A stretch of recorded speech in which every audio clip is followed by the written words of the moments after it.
The blueprint for HAARP, High Frequency Active Auroral Research Program. What does HAARP do? HAARP is a large antenna where we beam radio frequency energy up into the upper atmosphere, and we create on a small scale what the sun normally does. The assignment came that the Navy and the Air Force were to manage the program. Applications discussed in the patents included destroying missiles. Communications, control, and disruption were included.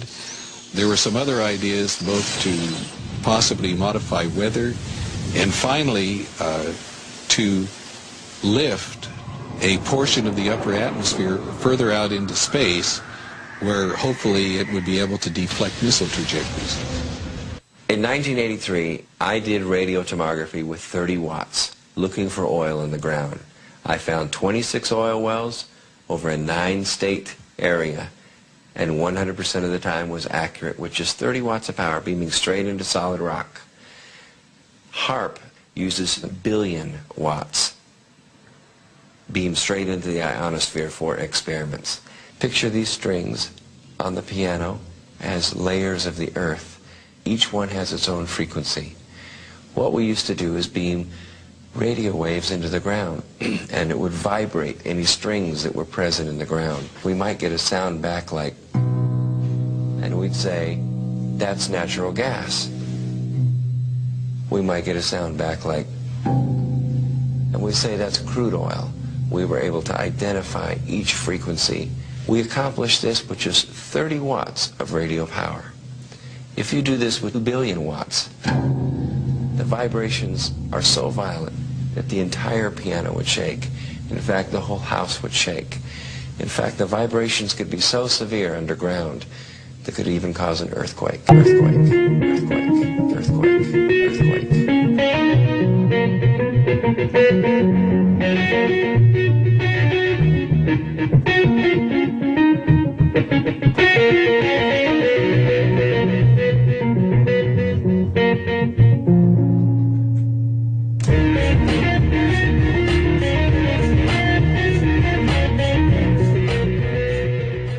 HAARP can create some of the effects that the sun creates that are similar to the aurora borealis. HAARP can paint designs in the sky, if you will. You know, it can take the beam and move it in any pattern that the scientist who's doing the experiment might want to do.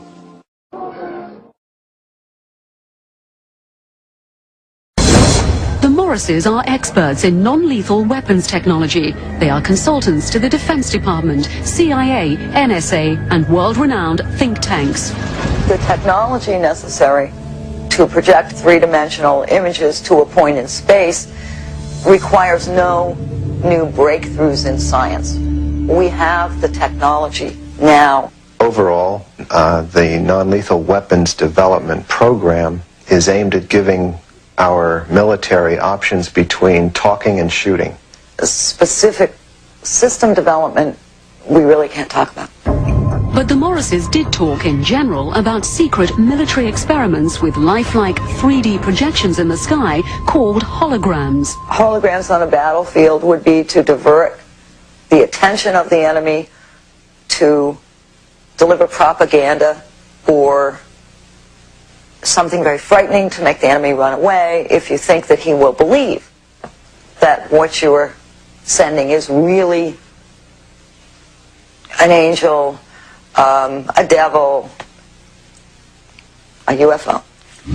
And where could this type of weaponry be tested?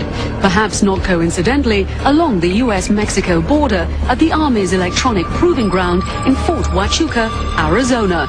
Keep in mind that test facilities like Fort Huachuca in Arizona are electrical optical test beds, and part of what they're testing are the effects of these electro-optical devices on a target population. And the target population may be us.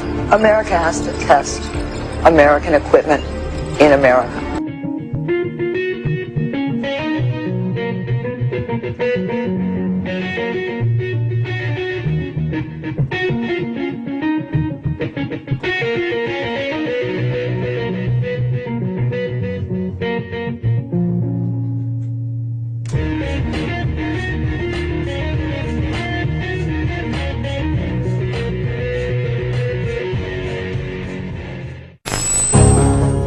The ultimate weapon in the info war would be so secret, so invisible, so undetectable, you would never know your mind was under attack.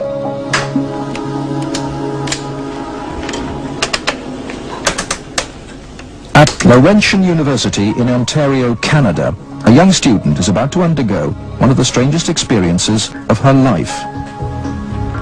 They're hooking Denise's brain up to an electroencephalograph, or EEG machine.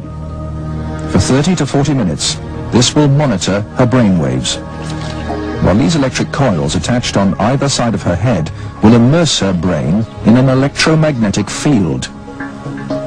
Her brain actually completes the circuit between the two coils. The field pulsing through her brain is less powerful than one given off by a digital clock radio, but acutely controlled and focused at specific parts of the brain, it will open Denise's mind to outside suggestion by this man. We're going to do a switch to see if it's right or left hemisphere. Use your final tempo. Dr. Michael Persinger is a professor of psychology and neuroscience. He is designing ways to put the power of mind control to good use. Dr. Persinger's research focuses on brain trauma, and he uses carefully controlled doses of electromagnetic radiation to induce relaxation and alleviate pain. So what Sandra did was to initiate a opiate releasing pattern. That's a burst firing field that is stimulated once every 4 seconds. And that produces relaxation and a very pleasant sensation. Similarly, using the appropriate field, we can induce fear and apprehension, but clearly that would be unethical in that setting. Dr. Persinger's tests suggest that carefully programmed electromagnetic frequencies can tap into individual brains and influence people's emotions. The cognitive processes of the human brain are really quite simple. And if you understand how they work, you can make entire populations think and decide the manner in which you wish. Many experts are skeptical of such an Orwellian scenario, but Persinger thinks the implications are chillingly real. Suppose you generate a field that produces fear, fundamental fear, in large numbers of people. But then, over the television, more traditional way, as you say, the reason we're having this fear is because of this particular group. And now you start to move the population believing in a direction that you wish. To influence 250 million people, the equivalent of the entire population of the United States, may not be that difficult. According to Dr. Persinger, we already have the technology, satellites and television and radio transmitters. Mind control may already be happening. We know the mysterious PSYOPS plane can beam persuasive sounds and pictures into people's television sets. Will it someday beam disturbing frequencies directly into the mind?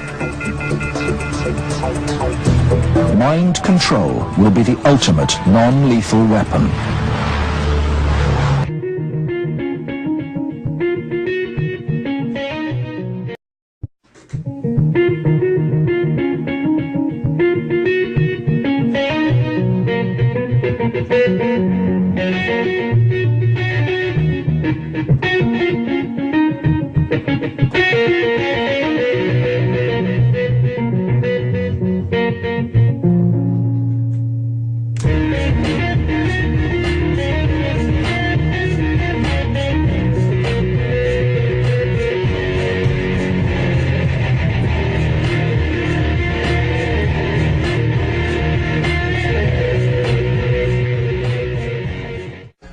Most people kind of in the back of their mind know there's something going on, but it doesn't have anything to do with football or basketball or paying my rent, so I don't want to fool with it. It's not important. Yeah, but everybody kind of feels there's something going on. Yeah, because most people live in a box, and they don't want to come out of the box. No doubt about it. They open the lid every so now and again and just peep outside and they close it. Yep.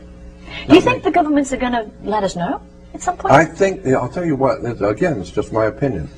Norio Hayakawa is a very good friend of mine. He's rather famous in the speaking circuit.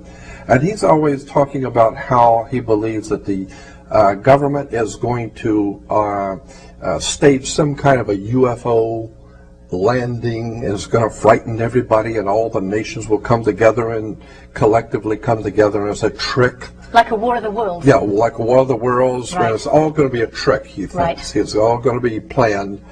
And I thought, well, wait a minute, if you're going to get, there's a lot of intelligent people in this world, and governments are not stupid. So if you're going to pull off something like that, it better look good. Because it's going to be, absolutely. Right, it better look good and very realistic. I have then said, I can look at the same facts that he's stating and come up with a different conclusion. I'm of the opinion that very well possibly there's going to be an alien invasion. And the government knows it. Right. And consequently, they are trying to prepare the people so that they don't react. Because that was, as far as I'm concerned, that was a CIA operation when Orson Welles, back in the late 30s, 38, 39, did that War of the Worlds thing on radio. I'm sure the CIA was involved in that. And they wanted to see how the people will react if the people really thought that there was an alien invasion from another world. It was called War of the Worlds. Right.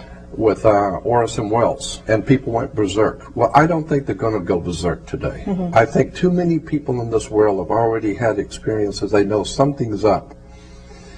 But again, I would say I'm thinking that there very well might be a legitimate invasion soon.